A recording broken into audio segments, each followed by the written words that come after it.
سڵاوی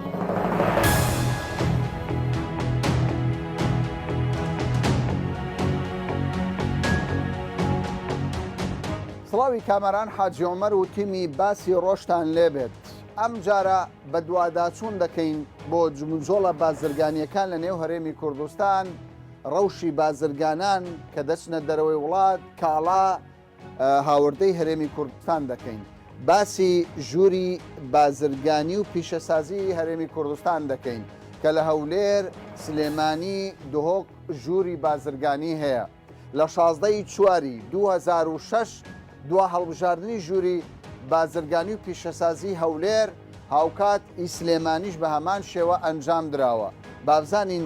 دواکەوتنی هەڵبژاردننی ئەم ژوورە بازرگانیە و کار و ئەدای ژووری بازرگانی هەرێمی کوردستان سەبارەت بە بازرگانان چی کردووە؟ ڕەوشی بازرگانان، داخوازی و گلەیی ئەوان بۆ ژووری بازرگانی چیە و ژووری بازرگانیش سەبارەت بە خزمەتی بازرگانان لە نێو هەرێمی کوردستاندا چی دەڵێ و پلانی چییە؟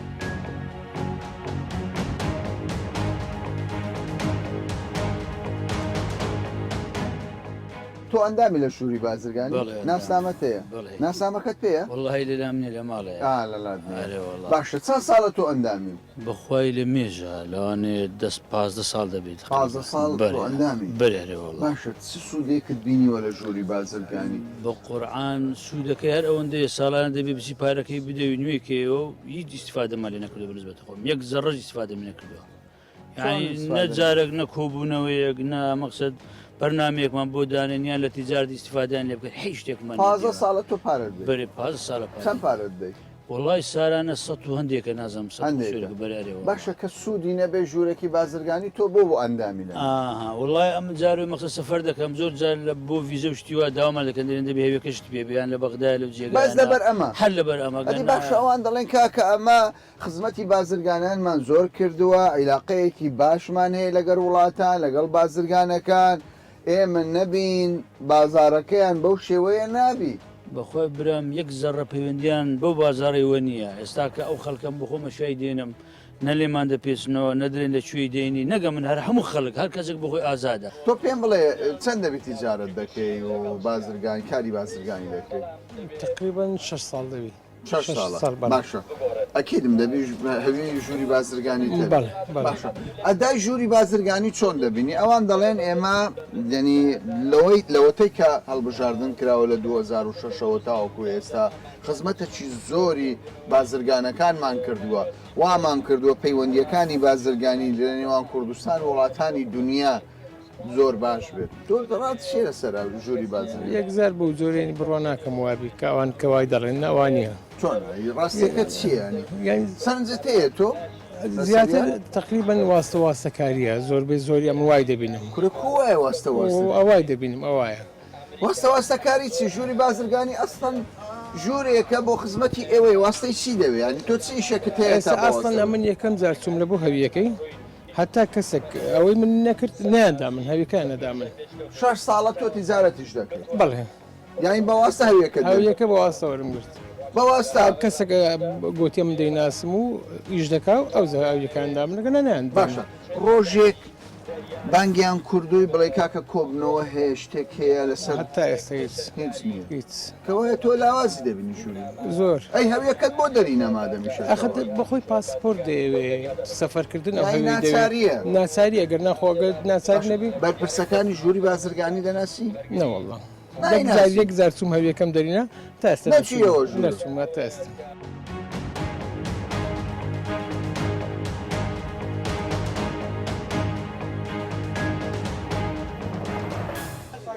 تو بە خۆت ئەندامی لە ژووری بازرگانی یاننا ناسامەتەیە یاننا؟ نیتم. بۆ نیتت کاکە چەند ساڵە تۆ بازرگانی؟ وەڵڵاهی ئەمن 6 ساڵە 7 ساڵە. 6 ساڵە 7 ساڵە تۆ بازرگانی چی دەکەی؟ ینی چ دەین؟ ئەمن پێڵاو دەینم لە تورکیای لێرە دەفرۆشمەوە جملێ. یانی تۆ یەکێک لە جملەچیەکانی هەولێری بۆ بێ ئەندامیش نی لە ژووری بازرگانی؟ ئەندام نیمە هەنازان بیرایەکەش لە چییە؟ بۆ کاکە بۆ ئەندامنی ئەی چۆن دەڵێ تۆ ئێستا دەچی هەر شوێنێک ناڵێ من بازرگانم؟ بەردەوام مانجێ جارێک چەند ڕۆژدار من هاچوی تورکیای دەکەم یعنی بەڕاستی جارێک ڕەفزم لۆ هات. یعنی تۆ ئیشی تیجارەت دەکەی بەبێ ئەوەی پێویستت بە ژووری بازرگانی زۆر پێویستم پێیتی پێویست زۆر پێویستم پێێتی ئێستا بەڕاستی پێویستم پێێتی ئەم بسمە ئەلمانیا بسمە ئەوروپای هەموو بگەڕێم یان پێویستم بەو ناسنامەی بازرگانیە واللهی بەڕاستی یعنی ئەمن تیان ڕنابینم یعنی دەبی ئیش بکەن دەبی بازرگانی ڕقم یەکت نەبی لە هیچ جێک حسابت لۆ ناکرێت ژووری بازرگانی ڕقم یەک یعنی هەویەکەت ڕقم یەک نەبی حساب جیاوازیان ڕقم یەک و دوو سێ هەیە لەوان ساریش ئێستاکەم لە تورکیای چوومە فیزە ئێرە قوسڵخانەی تورکیای سێجار ڕەفزم وەگرتی هەرجاری 105 دلاریشان لێستاندی بە ئێستا ئەو جارا دامێنە ژووری بازرگانیان نا ئێکەوایە یەک دقەڕابام قسە ژووری بازرگانی چییە یەک دقە جێ بدەبرا شتەکە ینی خەتایوان نییە خەتای خۆمان تێدا بەزە و ئەو شتانە ئەو دەکەن زیاتر لۆ چات لەوەی خۆتیان مەسەلاً ئەوەک دەکرێتەوە لە ئەوروپای بەس فیزە لە خزمەکانی خۆیان بە ناوی چۆن وایە چۆن لە ژووری بازرگانی واستە واستەکاری سێجار ڕەفزم وەگرتی سێجار 105 دلاری لێستاندی ما دوو مانگیش تاعزی لە تورکیای یەک دقەڕابات تێت بگەن عەز دەکەی برای خۆم تێبگەێنمە من ئەمە چوومە تورکیای ئەمنیان گەڕاندەوە لۆ کاکە گوتیان بڕۆ لە قورسڵخانەی هەولێرێک چاکەی تورکیای چوومە ئێرانە جوابیشانەدامەوە بە پارە ئیشەکەم حەل کرد لێرانە تێدەگەی بە برای خۆت ئێستاکەەوە دیسان سەفەر دەکەمەوە نازام دەمگەڕێنەوە یاننا نەوێرام تەقدیمی فیزەی بکەمەوە ئێرانە بەستاکەیوەنی بە ژووری بازرگانی هەیە نازانم سپەیوەندی پێوە هەیە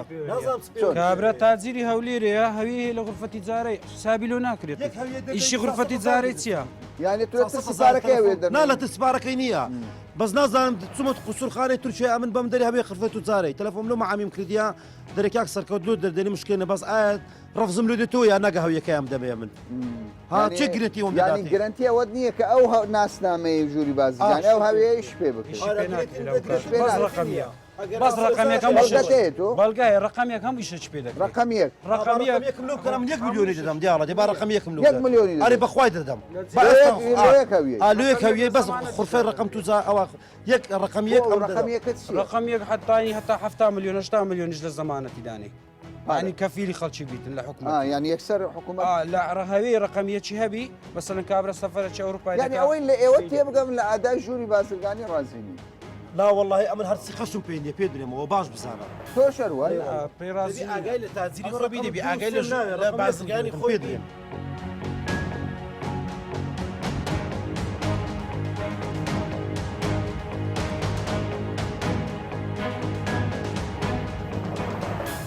ئێمە لە شوێنێکین کە بەشی هەرە زۆریان بازرگانن پرسیاری بەشێکی زۆرم لیان کرد ینی پرسیارم لیان کرد کاکە ئێوە ناسنامەی ژووری بازرگانیتان هەیە کە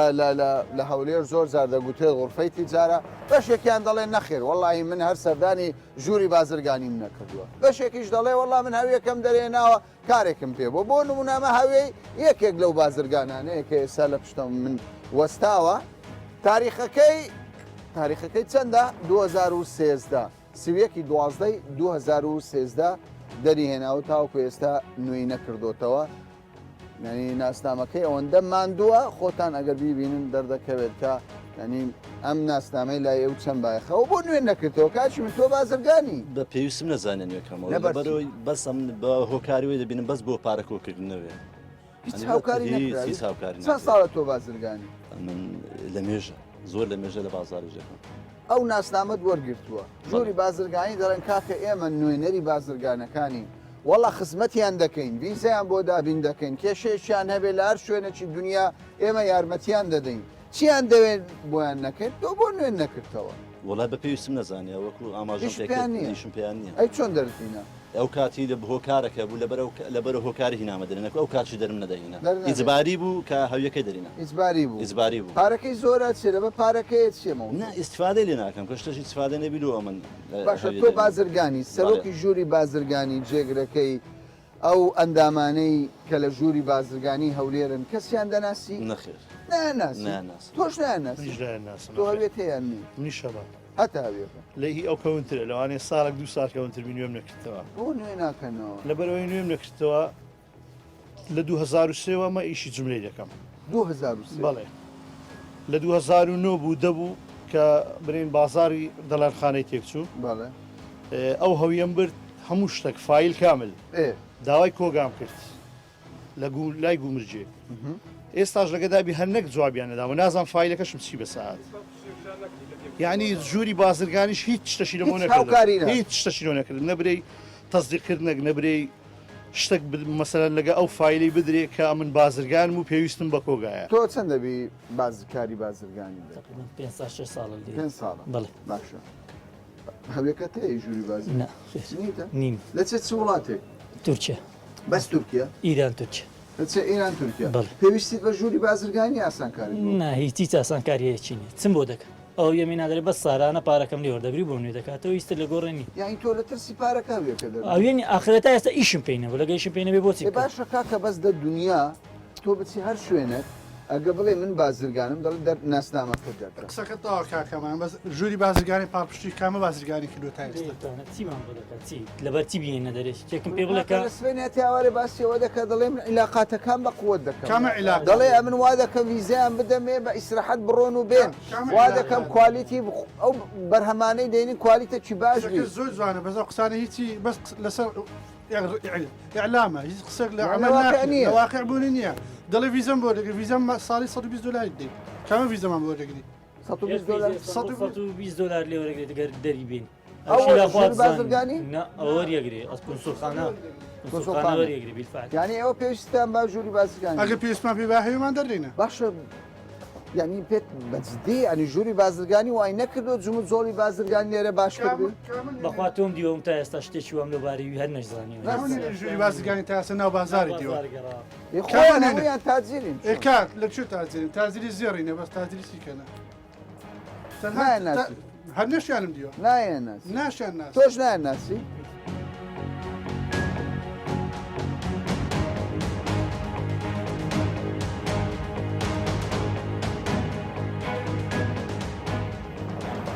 چەند ساڵە تۆ بازرگانی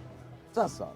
من تقریبا 20 ساڵە 20 ساڵە این بازرگانێکی کۆنی هەولێری کۆنی هەوری بام بابیشت هەر بازرگان بازرگان هەویەت هەیە نەژووری بازرگان چەندە تاریخەکەی چەندە تاریخەکەی لە 2008ەوە دەرمهێنا لە هەشتەوە یاین 2 ساڵ دوای هەڵبژارنەکە بەزابێت باشە نوێن نەکردەوە 2013 جار نوێم نەکردەوە بۆ وڵای بێفایدە بوویت سوودی نییە هیچ سوودی نیە نەوەڵە چۆن سوودی نیە ئێستا تۆ ئەندامێکی ژووری بازرگانی جێ لەم قسەیە بێ دەڵێ بەخۆ ئەم بازرگانش سەیرە کورە کاکە ئەمە خزمەتیان دەکەین ئێمە دەڵێ لە هەر وڵاتێکی دنیا بازرگانی کێشەیەکی بازرگانێکی کوردستان کێشەیەکی هەبێ ئێمە دەگەینە سەرسەری و خزمەتی دەکەین ڕاستەوەیە هەدێمە چێشەمان هەو بازار سوتا بۆ موقف بۆی نەبوو ژووری بازرگانی بەقسە ئەمە سوتاین دنیاک زەرەر من بوو دنیا زەر من بوو بە مەلای زەرمان کرد ژووری بازرگان بێدەنگ بێدە بەرگری لە مافیەوەی نەکرد وەڵا بەرگری یەکشتی لێ نەکردین من قەت ئیشیان بۆ نەکردو یان لە 2006ەوە تازەم نەکردەوە لە 2006 هیچیشیان بۆ نەکرد لە 2006ەوە تازەم نەکردێتەوە باشە قەت ئیشیان بۆ نەکرد هەر ئیشم پێینەوە باشەکە ئیش بۆ بازرگانێکی وەکو تۆ نەکەن ئەی بۆ چێ دەکەن وڵا نازانم لە احتیمالە بیکەن بەڵام بۆ چەند کەسێکی مەحدود ئەوانەی دیارن بۆ خانیشان بێ هەڵبژاردن بکرێ نەوەڵە هەر وەک خۆی دەبی هەر وەک خۆی دەبی تۆ دەچێت جێ ئەو من دەستمە جێ ئەوکەیکە ناوسی بەرنامە ئەوەی بۆ خۆی ئیشی پێبی بۆی دەکە ئەوەکەیکە بۆی نە بازرگانی وانە باش ئەگەر پێت بڵێن کاکی بازرگان پێناسەیەکی ژووری بازرگانی کوردستانم بۆ بکە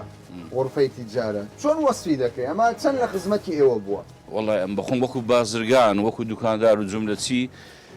هەتاوم کە بەس مزەڵ هەویەکەم دەرە 2000 نوێم کردیتەوە یعنی هیچ ئیسفادەچی نییە ئێستا بۆ منی دەچی ئەمە سەفەری وڵاتی سین دەکەین وڵاتی دووبێ دەکەین ئەو هەویە ساڵانە تقریبا نازەوازم 100 و هەندێکە ئەوە بەخۆم تقریبا پێ 6 ساڵە نوێم نەکردوە فرێمداوە یعنی نە لە دووبێ نە لە سین هیچ ئیسفادەی نییە هیچ ئێستا ژووری بازرگانی ئەم قسانەی ژێ لێ بێت تووڕە دەبێت من ئەیاوەەر ئەو ناسنامەیە بەکەچی دەفەرم ئەمن ئێستاکە من دوکانم سوتا لێرە ژووری بازرگان چی بۆم کرد بە هەر حەلەقەن وەکو سندیکایەک وەکو بازرگانە لێرە تقریبا مافی تقریبا 100 بازرگان زەری کرد کە هەر نادە دیفاعی شێ بکەن هیچ ئیسفادەی نییە مزەڕ کەسانەکەن بۆ خۆیان لە کۆبوونەوەکانی تیزاری بانک دەکرێن و داوات دەکرێن لە سینە لە دووبێ و بخۆیان دادەنیشن گریمان وا بوو باشە گریمان وا بوو چ دەڵێیتە حکوومەت چ دەڵێیتە وەزارەتی بازرگانی چیان پێ دەڵێ دەڵێ حکوومەت بۆ ئەم ژوورە چی بکە یعنی بۆ نمونە دەڵێ هەڵبژاردن زوو دەست پێکەوە خەڵکەکان بگۆڕن سیماکان بەسە کۆم بوو سیماکان مەزمەکەەوە چەند ساڵە هەرە و سیمایانە هێنا بیگۆڕن باشتە ینی کەسانێکدان ئەکتیو بیتن لە لایەن بازرگانی بزانی معاناتی بازرگانەکان بزانانی شتێک نییە بەناوی ژووری بازرگانی مزەڕەت هەیکەلەکە و بینایەکە دانراوە تاوە کەسێک نییە ماف دیفاع لە مافەکان بکاتن بەخۆت وەکو بازران دەچی ئیش دەکەی سەفەر دەکەی ئەشێ خۆ دەین وەکو بازرگانی زیسفادەی نییە بەڕاستی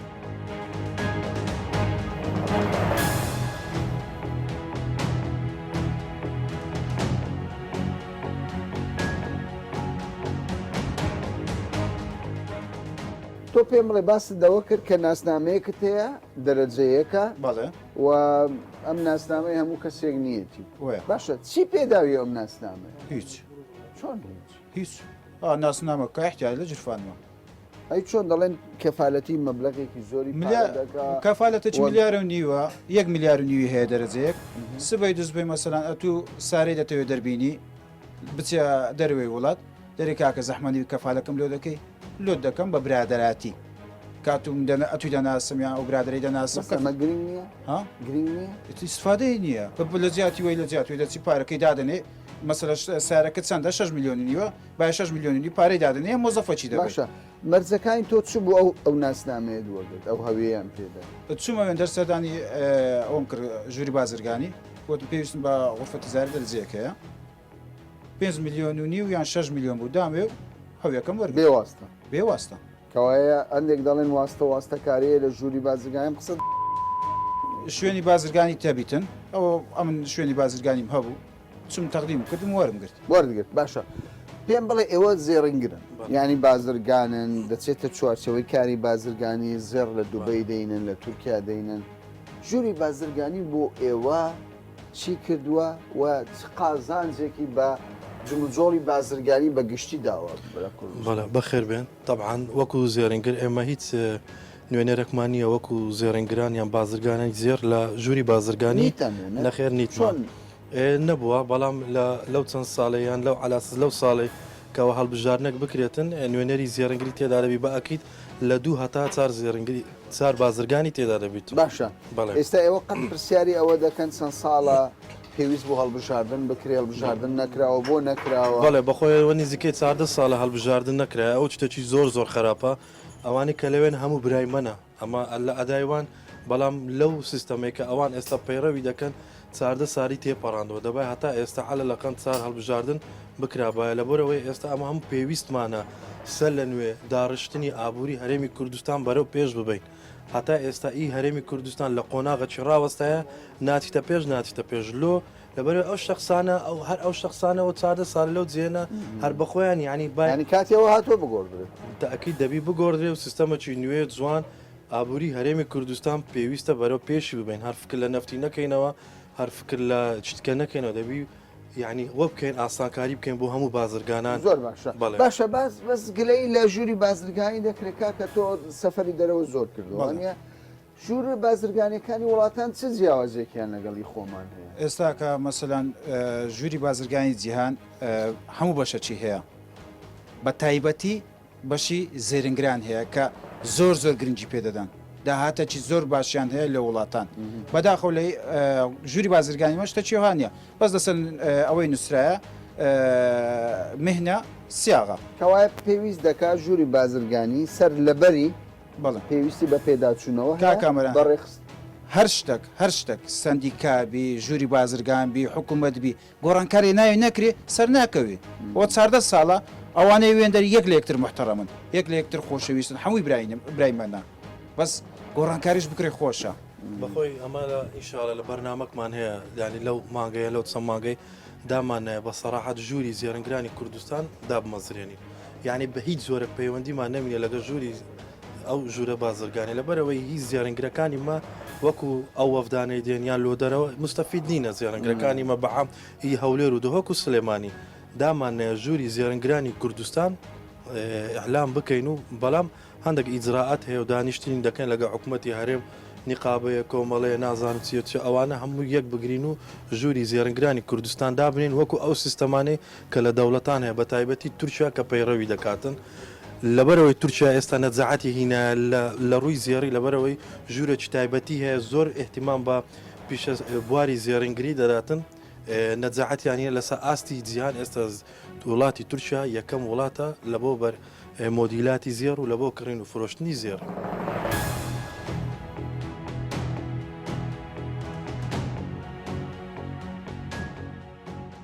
دەگوترێت کاکە ئەو ژووری بازرگانیە ینی دوای 14 ساڵ کە هەڵبژاردننی نەکردووە نازانرێت دەستکەوتی چییە؟ هەر چاو قاوەی تێدا دەخورێت. کاک کامران ژووری بازرگانی هەولێر یاخۆ ژوور یەکەتی ژوورەکانی بازرگانی پیشەسازی هەرێمی کوردستان ڕێکخراوێکی پیشەی ئابوووریە کار دەکات بۆ ئەوەی بازرگانان لە ڕێی ئەو ڕێکخراوەوە هەر ڕەخنەک یاخۆت بیانەوێت لەگەڵ حکوومەت لەگەڵ شوێنێک دانوشن ئێمە هەوڵمان داوە بە پێی توانە ئەو کارە بۆ بازرگانان بکەین سەبارەت بۆی ئایا کە 14 ساڵە هەڵبژاردن نەکراوە ئێمە سەر بە یەکێتی ژوورە بازرگانیەکانی عراقین ئەوان لە ساڵی ڕابردوو انتخاباتیان کرد هەڵبژاردنیان کرد ئێمەش بڕیار وایە لە ماوەی ئەو ساڵدا ئەو هەڵبژاردنە ئەنجام بدرێت. چیتان کردو بۆ بازرگان؟ چیمان کردو بۆ بازرگانان ئێمە هەموو کات پردێک بووینە بۆ بێگەیاندنی بازرگانانی هەرێمی کوردستان بە بازرگانانی دەرەوە چۆن لە ڕێگەی هاتنی ئەو شاندانە کە بۆ نمونە شاندێک لە وڵاتی تورکیاوە دێت بۆ هەرێمی کوردستان نزیکەی 50 کۆمپانیان لە زۆربەی سێکتەرەکان کار دەکەن ئێمە هەوڵمانداوە لە هەرێمی کوردستان 50 بۆ 6 نزیکەی 100 کۆمپانیا لەگەڵ ئەو بازرگانانە دابنیشین پێکەوە گفتوگۆ بکەن بۆ ئەوەی لە داهاتوو پرۆتۆکۆلی بازرگانی لە نێوانیان واژوو بکرێت پێکەوە کار بکەن هەروەها ئەنجامدانی دەیان سیمینار دەیان وەرکشۆپ ئێمە کۆربەندی زۆر گەورەی ئابووریمان کردووە ڕاستپاردەکانمان پێشکەش بە سەرۆکاتی ئەنجومەنی وەزیران خودی سەرۆکی ئەنجومەنی وەزیرانمان داوە هەروەها دەیان و بگرە سەدان خۆلمان کردوتەوە بۆ گەنجان لە ڕێگەی ژووری بازرگانی هەرێمی کوردستان ئەوەی کە تۆ دەڵێ دیدارمان کردووە سمینارمان کردووە کۆمپانیەکانمان داوت کردووە بەڵام کاکە تۆ لە بازرگانێک پرسیار بکە ناوی یەک کەس لە ئەندامانی ژووری بازرگانی هەولێر کە پایتەختی هەرێمی کوردستانە نازانێت دەڵێ کاکە ئەو ژووری بازرگانیە چەند کەسێک مستەفیدن ویزەکان بۆ خۆیان وەردەگرن هەر بۆ خۆشیان ئەو پارەی کە دەستیان دەکەوێت دابەشی دەکەن نا دیارە ئەو بازرگانانە کاری بە ژووری بازرگانی نەبووە ئێمە باسی پێدانی ویزەت کە ژووری بازرگانی شوێنێک نییە بۆ پێدانی ویزە بەس بۆ نمونە ژووری بازرگانی ئەڵمانی دەڵێت ئێمە پێشانگایەکمان هەیە لە وڵاتی ئەڵمانیا پێویستیمان بە 50 بازرگانە لە هەرێمی کوردستان بێن بەشدار بن لەو پێشانگایە ئێمە وەکو ژووری بازرگانی هەرێمی کوردستان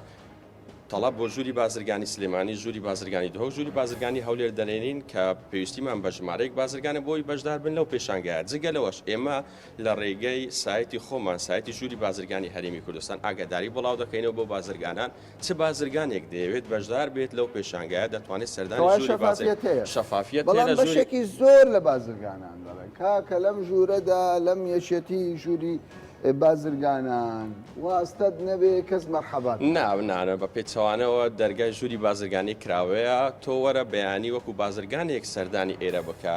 هەرچیەک پێویست بێت ئێمە بە هەموو شێوەیەک هاوکاری پێشکەش بە بازرگانان دەکەین هەوڵمان داوە کار ئاسانی بۆ بازرگانان بکرێت لە ڕێگەی پێدانی پشگیری بۆ کنسوڵخانەکان لە ڕێگەی بەشداریکردن لە پێشانگاکانی دڵەوە ئەو قسەی کە کراوە پێم وایە دوورە لە ڕاستی.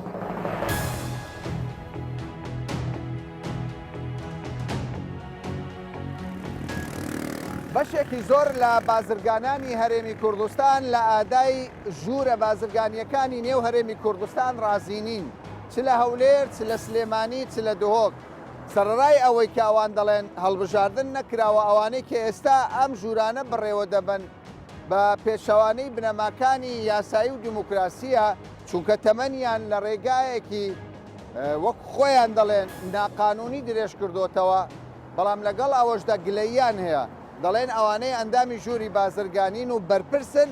بۆ بەرژەوەندی خۆیان کار دەکەن ئاگایان لە بازرگانانی هەرێمی کوردستان نییە و ئەو ڕووداوانەی کە بەسەر بازرگانانیش دێ ئەوان لێ بێ ئاگان لە بەرامبەردا ژووری بازرگانی هەولێر ڕایەکی دیکەی هەیە دەڵێ ئەم قسانەی کە دەکرێت دوورە لە ڕاستی دەرگاکانی ئێمە کراوە بووە هەر بازرگانێکیش کێشە و گرفتی هەبێ دەرگاکانمان کراوە بووە بە دوواداچوونمان بۆ کێشە و گرفتەکانی ئەوان کردووە و لە داهاتوشدا هەڵبژاردنێکی شەفافانە دەکەین و دەستە و سەرۆکی تازە بۆ ژوورەکەمان هەڵدەبشێری تا باسێکی دیکە و بابەتێکی دیکە بەخواتان دەست پێ